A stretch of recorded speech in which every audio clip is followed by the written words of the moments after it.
गणपती बाप्पा मोरया सगळ्यांना. तर आज मी आलेलो स्टेशनला माझ्या मम्मीला सोडायला, कारण मम्मी आज गावी जात होती. मग स्टेशनला ही गर्दी बघून मम्मी मला बोलते, अरे देवा आता मी ट्रेनमध्ये कशी चढणार. पण ट्रेन आली आणि मम्मी ट्रेनमध्ये चढली पण व्यवस्थित. आणि मग मी पण घरी आलो.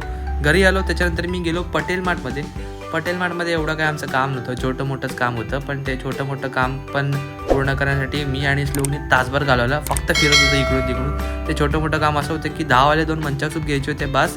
मग सोसायटीमध्ये आलो. ही पोरं आम्हाला बोलली की दादा आम्हाला पण ब्लॉकमध्ये घे, म्हणून ह्यांना पण घेतलं. आणि नंतर मला ही बुलेट दाखवली. ही प्रॉपर वर्किंग बुलेट आहे 7mm ची. आणि दारू असती तर कोणाला पण ठोकता आली असती. मग मी मंचाव सूप बनवलं, ते आणलेलं, ते असं काहीतरी झालेलं. पहिला सिप घेतला आणि माझ्या टेस्टबड्सची पूर्ण वाट लागली. माझ्या टेस्टबड्स भरून गेले आणि मी पहिला जाऊन ते थुकल्यानंतर मी श्लोकला विचारलं की श्लोक कसं होतं. श्लोक बोलला चांगलं होतं. मग नंतर मी पण एक सिप घेतला आणि मला चांगला वाटला. आणि आजचा ब्लॉग मी इथे सेंड करतो.